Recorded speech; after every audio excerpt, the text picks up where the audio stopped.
Hilton brings you new ways to stay, with experiences that let you capture the glory days. Introducing the Graduate Hotels. Each inspired by local college towns, these stays are always original and never boring. Get in touch with traditions all across the country and enjoy a stay that's a class above the rest. Book at Graduate Hotels with Hilton Honors Points at Hilton.com. It's a win-win. Hilton, for the stay. Your weekend is not complete without the First Lady of New York Radio. It's the Joan Hamburg Show. Talk Radio 77 WABC. An actor, an actress, their dreams come true. They get a part in a Broadway show, even an off-Broadway show. And then devastation happens. COVID virus ran through the theater community quicker than any bunny you've ever seen. Every night, more and more actors would succumb, and more understudies had a chance to go on, and then understudies would get it. And many wonderful Broadway shows had to close or temporarily go on hiatus. How does an actor who struggles to get a part, how does an actor survive this? How long can this last? How long will a producer stand by the show and keep it going, even if it isn't on stage? What happens to these people, hundreds of them, without work, and no one knows for how long? Come meet a wonderful actor and hear what goes on behind the curtain. Plus, you're aggravated with your kids. You have 1 kid, 2 kids, 3 kids. I'm going to introduce you to a journalist, a former congresswoman, who brought up 11 kids from all over the world. How are the children? How is the mother? Come join me today, straight ahead. The First Lady of New York Radio. This is Joan Eats.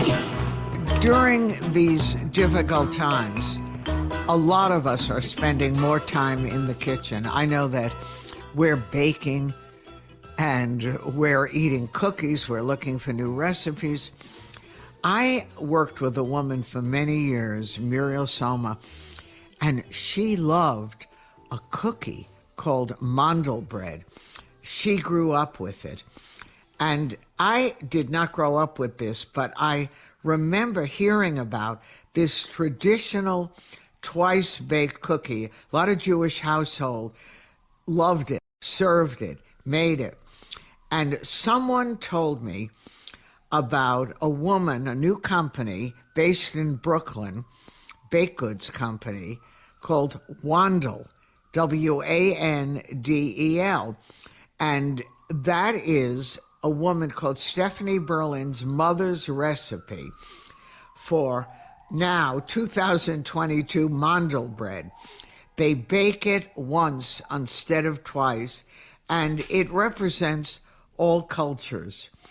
This is a softer version of the traditional mandel cookie.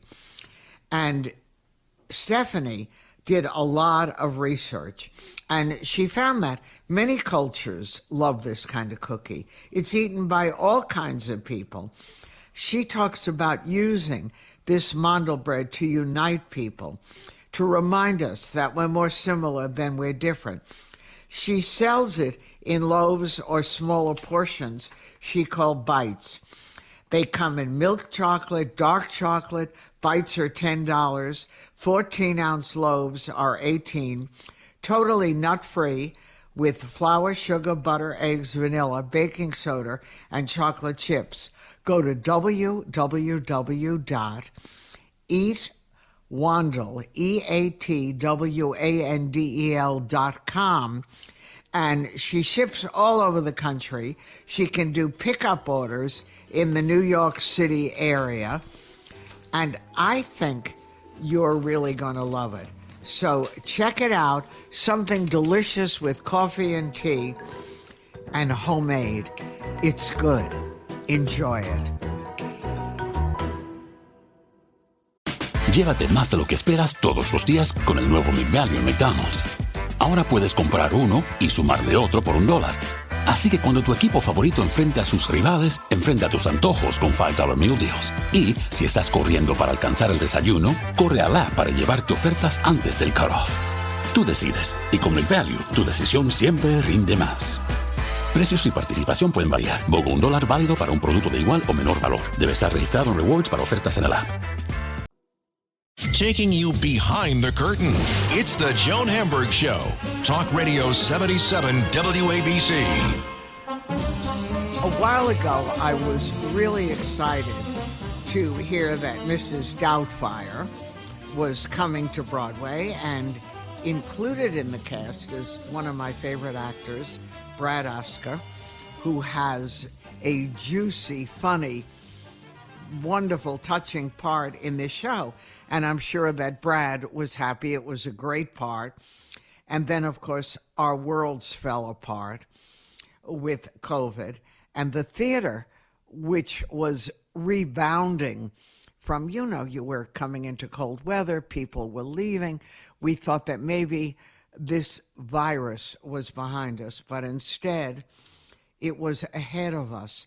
And so many shows closed, or people got sick, they shut down for performances. It was like nothing we had ever seen or heard. Mrs. Doubtfire, we thought, we need the laughs, we need the comedy, we need the family, and that would be okay. And then, Brad, actors have a tough enough time. You get a great part, and all of a sudden, you're sad. You get a phone call that is like what every actor dreads, that, hey, we're having a problem. Right.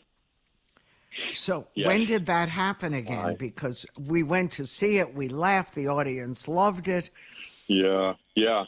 No, we were having a great time. We were full steam ahead, albeit with an enormous set of protocols and existing in two worlds at once, if you will, doing what we normally do to put on a show 8 times a week, everybody involved in doing that. And then this whole system of, making sure we kept safe, and the protocols and the testing and the masking and all that stuff. And we were on top of it. And then, that little devil of a virus outsmarted us in the way that it became transmissible in a new way, in a much quicker way. And, as we know where we are. Okay, so yes, so it is what it is as far as we knew coming back that it wasn't over. We had this definite sense that the vaccine was going to protect us, Make which it it still better. has in the way that counts, in the way that people, thank God, Right, you're not aren't dying. getting so sick or dying. Exactly. So the vaccine is doing its job. It's just that this thing is so contagious, and this thing is so insidious that way, that for an industry that is all about, Kevin McCullum says, we're in the droplet business. We're up there, singing, dancing, breathing hard. I mean, for us, there is no way to do that safely. We're not going to perform in masks. I know people have. Some shows do. Oh, That's too not, hard. That's not going to happen. Of course, it's absurd. Not absurd, but you know what I mean. Come on, we're there to enter a fantasy anyway. The last thing we need to see, unless this play is about the crisis. So Exactly. anyway, But, we were able to, stay on top of it until, and again, it's been like a house of cards. It's so funny. We're very proud to be the show that was at the forefront of the responding to this new variant crisis. Exactly. Because we were the first show, I think, to actually have to. Well, I mean, no, that's not true, because Aladdin did shut down. Remember, right after they started. Twice. They shut down twice. Mm-hmm. But almost as far as the every new show. variant, So I mean, it became a house of cards, and we're seeing what's happening. The good thing, the silver lining here really is that so we have to accept the facts right now. It's very difficult to do that in a business where a show is either open or closed. There are no provisions that exist in any contract, in any union, and remember, there are 14 or 15 unions that all come together to work in that building to make this show happen. There are no provisions for what happens in a case like this when there's no money coming in at the box office. Because let's face it, also, let's understand here how the business runs. The business runs pretty much on the dollars and cents of the box office and the people in the seats and the tickets that are sold. Tickets that are sold at full price, tickets that are sold at half price, tickets that are sold at less than that, discounts, comps. This all goes into what is coming in Right, that weekly, bottom line. right? Exactly, to pay salaries. So anyway, January, February are hard enough. Now you're hit with this. The audience started to dry up over Christmas. Because they're really scared. The scariest thing. Exactly. Well, they are scared, and understandably so, and they want to take care of themselves and their families. I get it. I happen to think that being in the theater, everyone masked and really, vaccinated is not an unsafe place to be, even with this variant, because as long as everyone stays masked, these masks, do their job in many ways. But going to restaurants, things like that's It's that's a getting problem. very dodgy again. So, yeah. So, So basically 2 months that are really hard became like deadly really hard. And exactly. And there was no way for a new show like ours to get our footing when a lot of our advance and group sales and stuff dried up, because when you bought tickets to Broadway shows, when we reopened, you could return them. I believe that was an arrangement made with the league and producers and whatever. So understandably so, it made people feel safer about saying, okay, I'll get tickets for January or December, but who knows? Well, who knows? Unfortunately, the worst who knows happened. We found out. So people were able to return tickets. Groups were able to cancel. And thus our cushion to get through January and February was gone. So, yeah. And you guys, you had a producer, though, unlike a lot, was willing to say, all right. I mean, was willing to, try to do things that have never been done before. God bless him, trying to make it work. And with a huge assist from Roundabout, because they own they're our landlords, if you will. And because they're not, they just own I believe two Broadway houses. But anyway, with their assist, financially, needless to say, letting us, because, there's costs involved still in keeping the show just breathing for the next 9 weeks. Box office stays open. You've got to do some sort of maintenance, upkeep, whatever that is. So, the show has closed in quotes, but there are still, things happening in these 9 weeks. So with a big assist from Roundabout and Kevin's, making this happen, I truly believe you're going to come back. I think I know. I mean, I say I know we're coming back because a lot of things can happen, and I know, we need to keep our group together. We need to ideally, not have a lot of attrition. But I do believe we will, and ideally that will be March 15th, and that's going to depend, as we know, on where this thing goes. But hopefully, it's already peaking here. Maybe, hopefully, and just in general, we will get through this and be even more armed for the next, if there is, or we'll see. I don't know. But God willing, the good thing is we are ready to get back on that stage. Well, please, the actors could probably do it, but give us one run through and we'll be ready. Muscle memory is a great thing. And we did a couple months of performances already after already having been laid off for 18 months. So it's in a lot of our DNA in that way. And so we'll be ready to get back as soon as we can.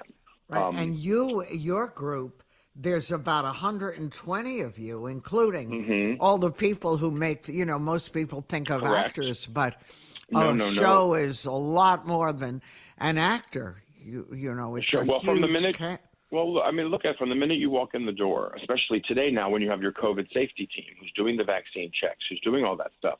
So we have a full COVID. There's an additional cost, by the way, that every show incurs, which I know Kevin has talked about. So there's an additional cost now to keep these things going. But yeah, from the minute you walk in the box office and the ticket and the house and the front of house, to obviously all of the crew and wardrobe, lights and sound and maintenance and people who take care of the building, literally our maintenance, our guys who keep the place clean. I mean, really, there's so many people and we all come in contact with each other. And that's why we have an extraordinary system in place at the Sondheim as far as our protocols. And that building, nobody gets in that building unless they're part of this protocol system. And thus the virus did not spread really within the building.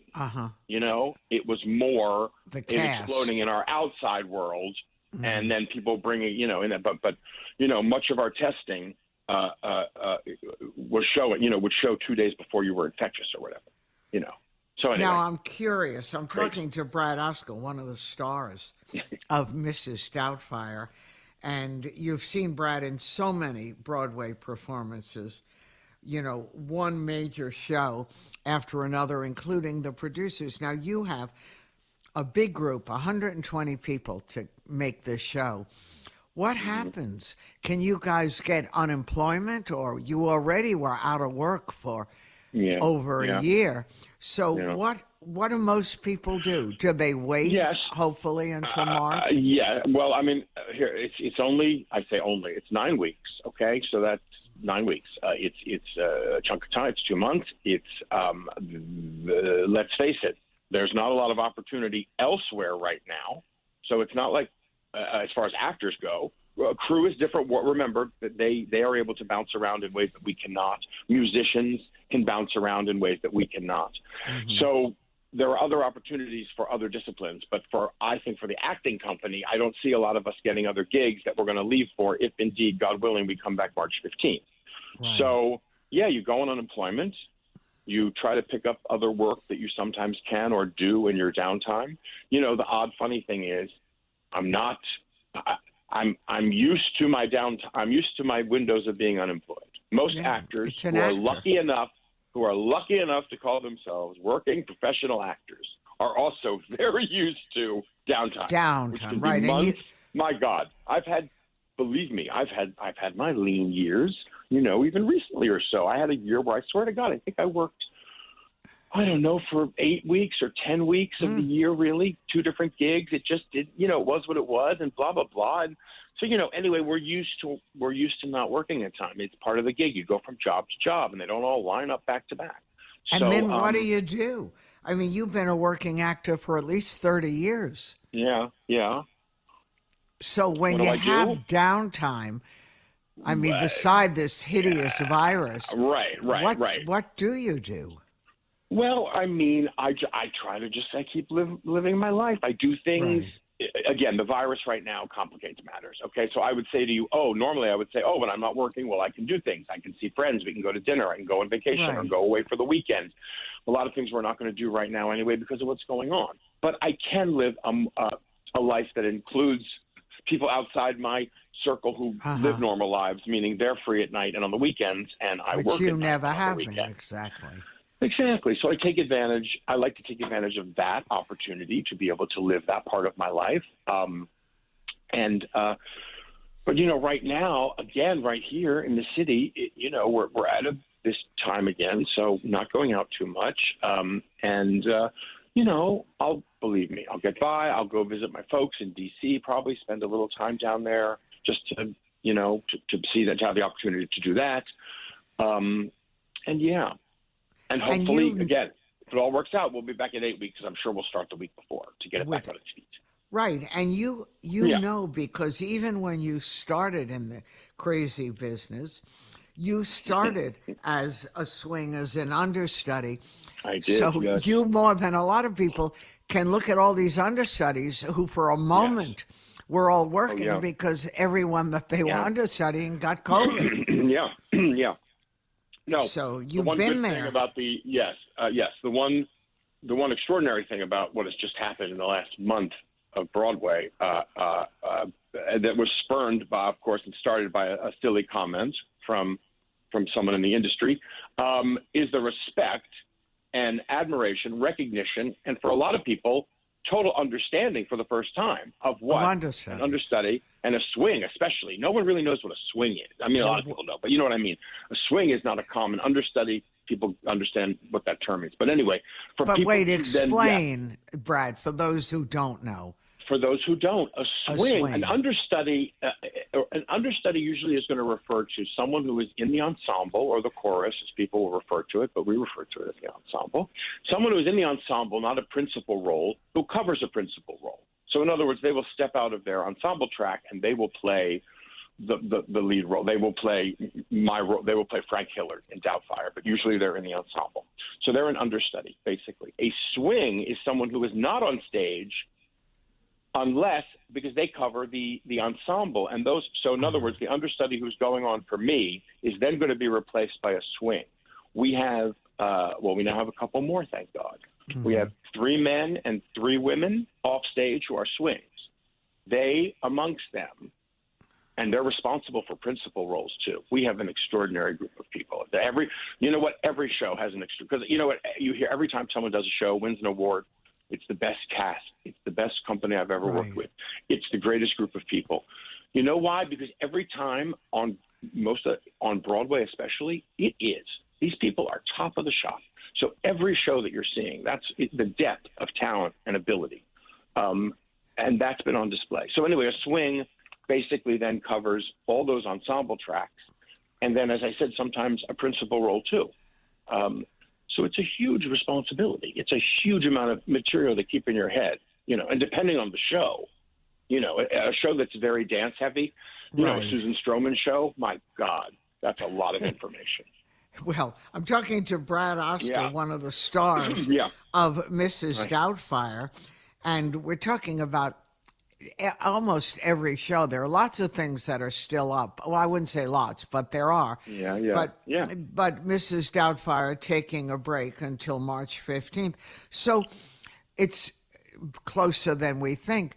Do you guys get together to do run-throughs, or you get closer to opening again when you do? No, we will gather, because we gathered like monthly over the big hiatus, the 18 months. So we're going to have, even this Friday, I think, we're having just sort of a group Zoom. We've kept in touch that way, but that's just, you know, again, socially, and the family that we create, as you do with each show you do, that it becomes your big dysfunctional family. So, so we basically have had these Zooms, and we're going to have one on Friday night, and literally that net is cast to like 100 people or so, and whoever can show up and is around or whatever, and we say hi and we check in. But no, again, technically we are unemployed right now. So no, we're not going to get together and run the show or work or whatever. And also, as I said before, we're, you know, it's everybody's responsibility when we get back to be ready to get back. So people who need to sit down and look at their script and go over it and rehearse the numbers in the living room, they'll do it. Those of us who have much easier jobs at the Sondheim, it's not going to be, believe me, muscle memory is a great thing in that respect. And so, my challenges are not as huge as many. So, again, like to be a swing right now, when you're learning all this stuff and you're actively and now have this downtime, you know, that can be tricky, because part of it is the repetition and the hearing the show every night. And even if you're off stage, not doing the show that night, you can follow a certain actor backstage. You can just watch the show on the monitor and follow that act. You know, I mean, you have ways of keep working. You can do it. Yeah. But it's interesting because here actors, it's a struggle anyway, even for the best of them, because there are long periods of time in between the next gig. But don't forget, if you're put on hiatus for whatever, and now we have a plague that's affected the entire industry all over the country, how do you live? You know, the actors don't get paid when they're not working, even if they're in a show. So that for so many people who may not have established themselves yet, this is a toughie. You know, back to busing or waiting tables or doing something. And even that business, they can't get help, but it's a suffering. No, believe me, it's, it's terrible. It's terrible that this is the reason. You know, we're used to shows closing because no one's coming, because the show's not so great, or it's run its course, or whatever it might be.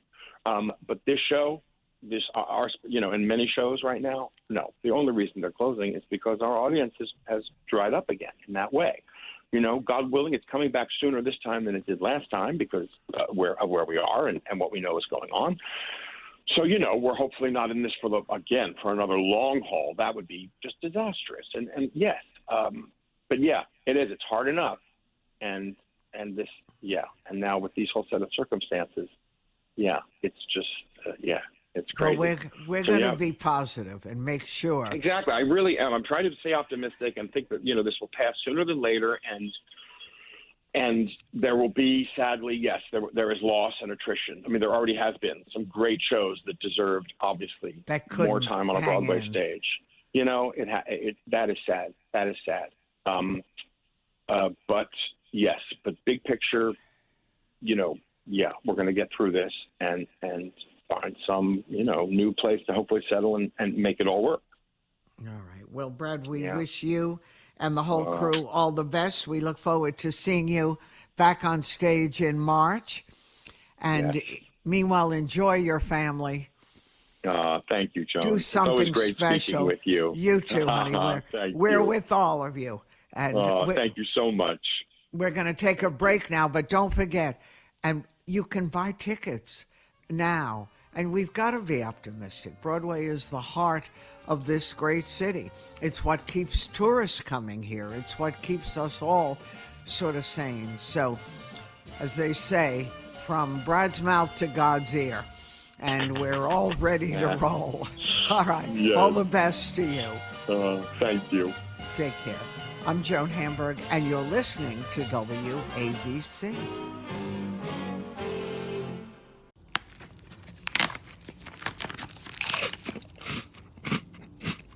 Uh-oh. The last cookie. You can get a new box of cookies in as fast as an hour with Walmart Express Delivery. Are you my guilty self-conscience? No, I'm the voice offering you promo code EXPRESS for free delivery on your first order. Hey, who ate my cookies? You mean, these cookies? Order now. Welcome to your Walmart. Promotion valid for first express delivery order. $50 minimum subject to availability. Restrictions apply. The First Lady of New York Radio, Joan Hamburg. Entertaining and informative. Talk Radio 77 WABC.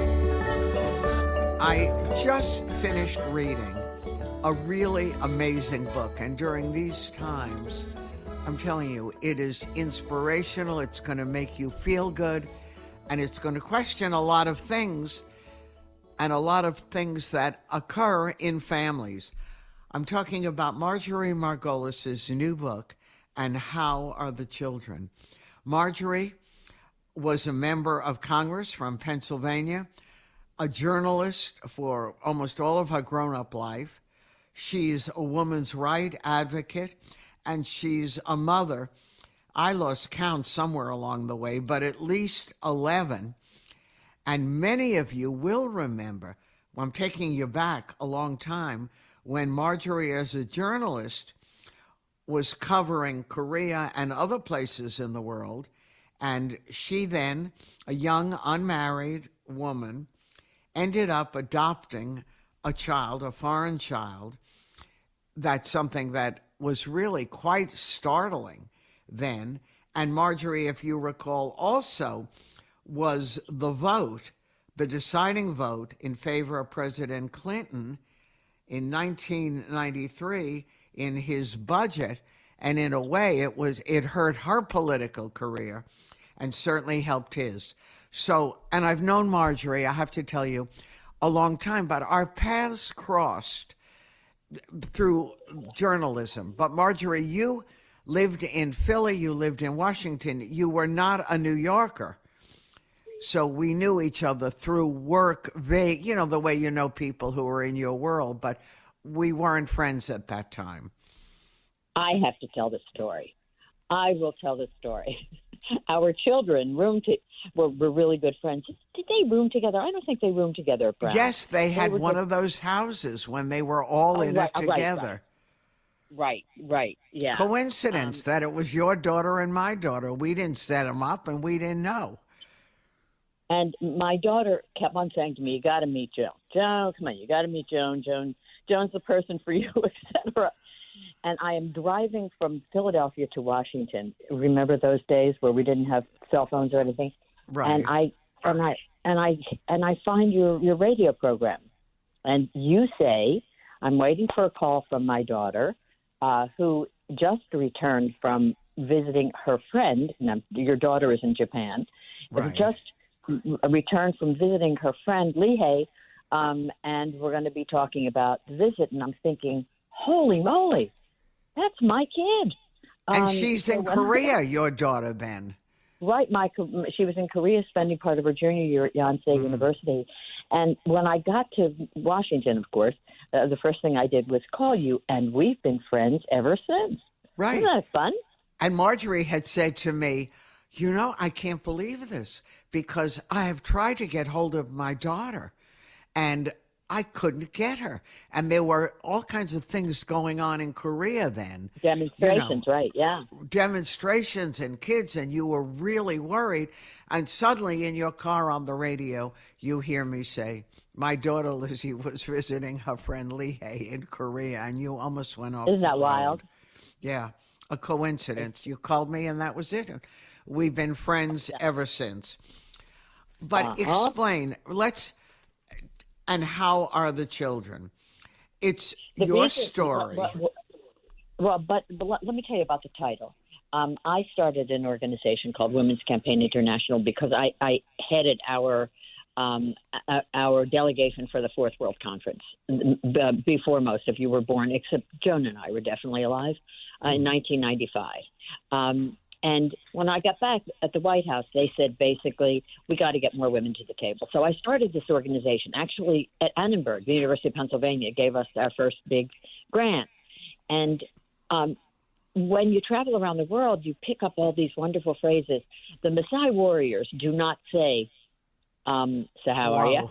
They say, and how are the children? So that's where the title of the book comes from. Which is a great title. And that's where you picked up many years later, because people do ask you all the time, what happened to all those kids? What are they doing? And you certainly had a mixed household that was unbelievable. And I remember once I forget, it was some occasion for one of the kids. It was always an occasion. And we went to visit you in this sprawling house in Pennsylvania. And it was like maybe 2 kids, there were 11 of them, but it was like everyone sort of did his or her thing, and it worked. Oh, my, yeah.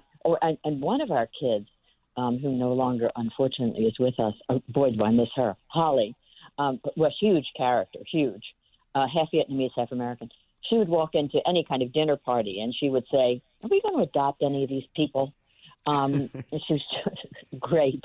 It was. It was one of those houses, and sometimes it didn't work, but they were terrific. And honestly, and they say this too, especially the littler ones, the little who are no longer little, but they say you can drop me any place and I can survive, because we had such an odd. The best one though, and the one whom I. You don't want to say you're the favorite child, but I really do like this kid. We were walking on one of these, we take these 9 kids or so, 10 kids, depending on who was available on a vacation. And we were walking on a beach one day, and Vu said to me, and I'll tell you about Vu, said to me, what would have happened to me had my folder been on a different desk that day? And that's exactly what this book is all about. I mean, it's looking at how this strange group of people got together and survived the peaks and troughs of having a family like ours. But Vu, when we moved back to Philadelphia, we were in Washington for a while because Ed was a member of Congress. Well, wait, let's explain. When this all started, you were a young journalist. You were covering, I think, orphanages. Was that accurate, in Korea at that point? No, one of I started out in Philadelphia, and in a strange way, I was always interested in in kids' stories and everything. And I went to several of them, these picnics of these Korean kids who had been adopted by American families. And they were just adorable. And actually I said, I really could adopt a hard-to-place kid. So I started to look into that. At the time, for very good reason, 99% of the hard-to-place kids were African-American. And they were trying to place African-American kids for very good reason with African-American families, certainly not single families. And I started to go to these Korean picnics, and I thought, oh, wow. And I started to talk to the organization called HOLT in Eugene, Oregon, and they had certainly never dealt with anybody like me, ever. I mean, they hadn't dealt with a single person. They were fundamentalists. And I said, I'd love to do maybe a follow-up. I talked to the folks at the station I was working at was a CBS-owned and operated station. And I said, I'd love to do a follow-up. I will go to Korea, and I did my own, and I brought my own camera and they gave me a camera.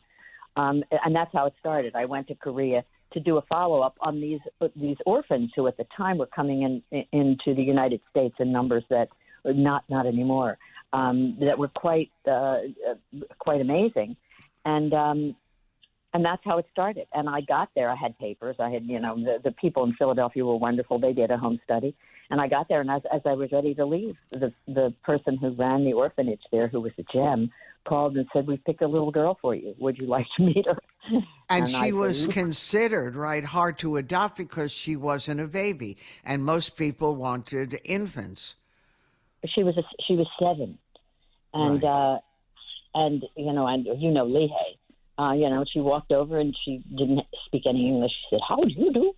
And that was it, and then I got her in on a student visa, which hadn't happened because I was single and I needed a husband to bring her in on an I-600. And that's how it started. It was 1970, and I wrote a book called They Came to Stay. Mm-hmm. And in this book, in this book, And How Are the Children, there is a chapter basically saying they stayed.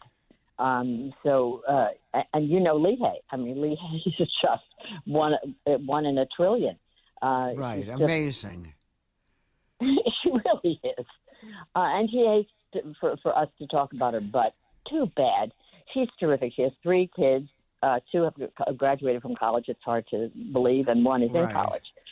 And she's great. And she was extraordinarily well-adjusted. And, I mean, I think that even you didn't know because you were a young woman yourself, and here you adopted this child.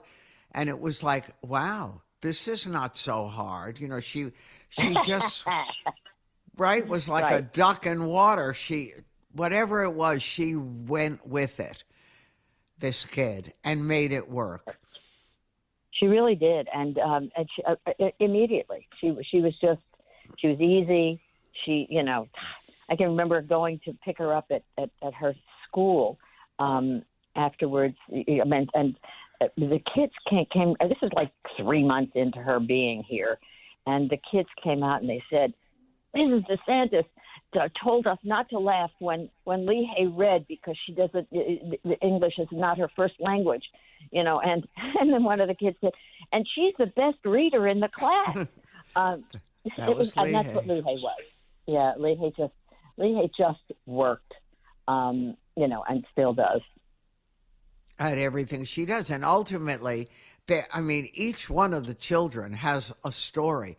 And Lehigh, Marjorie found her brother's a relative, whatever, so that... I can't believe you remember this stuff. You have a good memory. Well, yeah. And I also read your book. But I do remember all of that, and I do recall the brothers and the aunt. And, you provided history, which is so important for kids who, if they can find it, who are adopted or fostered. It makes a difference. And then Marjorie adopts another child, a Vietnamese child. Now, you and then met your then husband. Was it after you adopted your second child? Yeah, both of them were adopted. So I was single with these 2 children whom I had adopted from 1970 and 1975. And, Holly, the second one, half Vietnamese, half American, came smoking. She was pickpocket, and she was really good. And she was also seriously the most hilarious person I've ever met. Right. She was a total survivor, a complete total survivor. Very smart, but was always a survivor. Right. And a street kid. A real street kid. And but funny, oh my God. Ma, you're supposed to get married or pregnant first. Oh. She was just a riot. And then other children came. And what was interesting, Marjorie, is you married, he was a congressman at that time, and he was receptive to, first there were 1, then there were 2, and then there ended up with his kids too, being 11. Right. He did. My parents thought I was certifiable, and he thought I was a little nuts too. But yeah, he was very, very willing to join the party. Yeah. And so, life kept going on with all of these adventures. And as you say, the foreword of the book is by Hillary Clinton. And in fact, Marjorie's son, well, we never mentioned, but in the midst of all this, Marjorie had two of her own children with her then husband, Ed, the congressman from Iowa. Correct. Okay, yes. So you had your two sons with Ed. Right, and then we had this wonderful, this definitely eccentric, the woman who came as the mother in this refugee family. But Vu, the son, has been totally amazing. So we had this refugee family come, which I've mentioned, and it was supposed to be a mother and a little boy, and then there were two cousins. So they said, "Could you take the cousins?" And then several years later, they found the husband in Vietnam in an education camp. So they lived with us for 25 years. Mm. I remember, and it was so long ago, when we went to visit you at some point, and I remember that the mommy would sleep on the floor. And I said to you, does everyone sleep on the floor, with all these kids? But culturally, that was what was comfortable for her. Oh, and one of the stories which Mark used in his your son when he Mark bio kid you used in his essay to college was we have a bizarre family, and Mrs. Shu, this is Vu's mom, the mama, yeah. Figured out and knew that you needed acid in gardenia plants. We had these gardenia plants in our living room. So she had Andrew make a wee-wee every morning into the gardenia plant. And every now and then we would have guests, and Andrew would go to the gardenia plant. Show off how he watered the plant. Yeah. Oh my and gosh. And he would, and I would walk over to him and I'd say, "Sweetie, if there are people here, you can't do that." All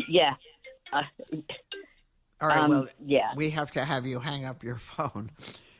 That's Marjorie's exactly what getting I a did. call. Okay. And I'm talking to Marjorie Margolies, and how are the children? The story of. But let me just tell you, we had the biggest gardenia plants in the world. Go on. The flowers were just huge. I'm sure. Yeah, apparently, you need some acid. Yeah. Well, the boys are too big now. And Marjorie raised a family of her own children, adopted children, sponsored children, stepkids, and they all sort of blended and contributed to each other's lives. And Marjorie, too, has had a fascinating life with all of this. And things have changed a lot, though. I don't mean necessarily in your life, but in the adoption world. Are people adopting the way they did years ago from Vietnam, from Korea, or have they made it tougher? Well, I've kind of not as well as I should have, but I've kind of followed the adoption world, and it's a very different world now, very different. First of all, in under my umbrella, which has been working with Holt Adoption in Korea, it's very, very difficult and hard to get these kids in now. Very. The woman whom I work with all the time, Susan Cox from Holt, she has families that are waiting to get kids in from China, and they just can't. No more, right? It's very, very difficult. International adoption has become extremely challenging, but it's a completely different world, and the hard-to-place adoption thing has always been a challenge, but it's even more challenging now. I'm such a huge, huge fan of trying to include these kids in your families. It isn't right for everybody. And believe me, as I say this to you, Joan, you know better than anybody else, it doesn't work all the time. I mean, no, not all the time. oh my gosh, the peaks and troughs of this kind of effort and family and, oh my goodness, are pretty dramatic. But as I look back on it, I think, wow, as strange as it was, that it was really worth it. It's a real challenge now with COVID because everybody, as you can well imagine, is going, except for your friend Leahy. Leahy and her husband Ken just got back from South Africa. Only they would do that. Only do it. And they took them on a safari. They had a fabulous time. And they were okay. Yeah. No one got sick, right? Nope. Nobody got sick. And they just had, part of it is that so many people were not going there. I mean, they were, exactly. But Leahy and her family are in really good shape. And Vu and Amy, that's the Vu I told you about. The Foster family, right? Well, it wasn't a foster family. It was we were sponsors, which is it's in a different category. Different. But who cares? They just a couple weeks ago they just came down with COVID. They're fine now. But do you know anybody who doesn't know somebody who came down with COVID? I mean, with the new variant. The new variant, yeah. As we said, almost everyone. If they don't have it, their kids have it, or their friends have it, or their neighbors have it. It's spreading like wildfire, and it still is. Fortunately, in many people, it's milder, but still, it's not a good idea to be inside with a crowd of people because the chances are you're going to get it no matter what that way. Yeah, no, it's bizarre. It's just, yes. So I went on a kind of an official delegation to Sudan at the end of the summer. Everyone was double vaxxed, everyone.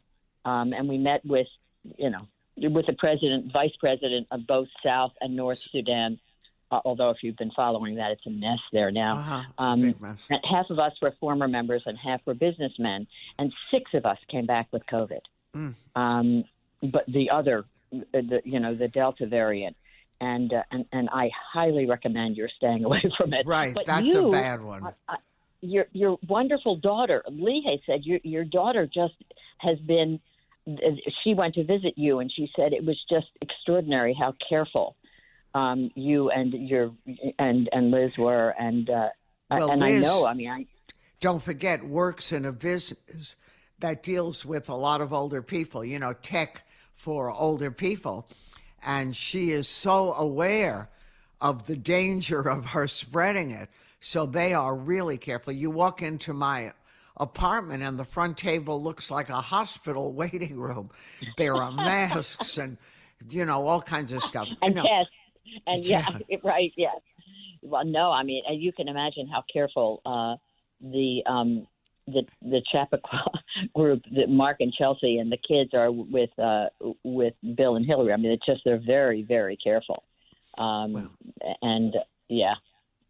and I must say, Marjorie's son married the Clinton daughter. So the world goes around in all kinds of interesting ways. And I was interesting too, Marjorie, that you give a lot of advice on bringing up kids, how to talk to kids, and you limited it, you said, to what, 12 words, if you could? 12 words. Yeah, I mean, you don't have to worry about counting them, but just don't go off on a tangent, which we have a tendency to do. Of course. Yeah, just limit it and be direct. Mostly it's about listening, trying to figure out where the child is coming from. And yes, I'm a real believer in, although sometimes, especially now, I look back on it and I mean, if my kids got up in the morning and said that they didn't feel well, I was one of those mothers that would say, come on, go. Tough it out. I can remember a call from a nurse at one of the schools who said, "Your son is your son is here," and I, of course, said, "Can you ask him his name?" And I heard Mark say, "It's Mark, Mom," and she said, "I told my mom I didn't feel well," and the nurse said, "Well, he's projectile vomiting." I said, a lesson. I've got to listen to. He's not one of those hyperbolous kids. Yeah, but everybody not anymore. You know, now especially with the kids with COVID, it's a whole different day. It is, and COVID is definitely affecting a younger population. The book is a great read, Marjorie, with all the kids, and it's amazing to follow their stories, and also with your own children, whether they're your biologic children, adopted, foster, whatever you do. There are all kinds of stories that are going to make you feel good and give you a lot of opportunity to hone up on skills which most of us don't even think about. Good job, Marjorie. Oh, Joan, thank you so much. When things clear up, we've got to. I got to see you. I don't like this. We'll do it soon. It's going down. We're waiting for it. I'm Joan Hamburg. We're going to take a break, and you're listening to WABC. The First Lady of New York Radio. This is Ask Joan. Consumer Reports, in their December issue, did a story that raised the red flag for a lot of adults, many of whom are back in their kitchens, cooking using spices, using recipes. And here's what Consumer Reports found out: that arsenic, lead, and cadmium may be in our spice cabinets. Really, December issue. And you can go online to read it, consumerreports.org. Now, no one wants heavy metals in their diet, especially kids. And the Center for Disease Control, the CDC, says that even small traces of lead can negatively affect a child's intelligence, ability to pay attention, academic achievements. And Consumer Reports says that heavy metals in adults can contribute to central nervous system problems, reproductive problems, hypertension. I hate reading all this. They can damage kidneys, immune functions. And where is this? It may be in your spice cabinet. The magazine tested 15 kinds of herbs and spices used in cooking. They didn't test baking spices like cinnamon or nutmeg. And they tested a total of 126 spices and herbs. They went to 38 brands, and they looked for arsenic, cadmium, and lead.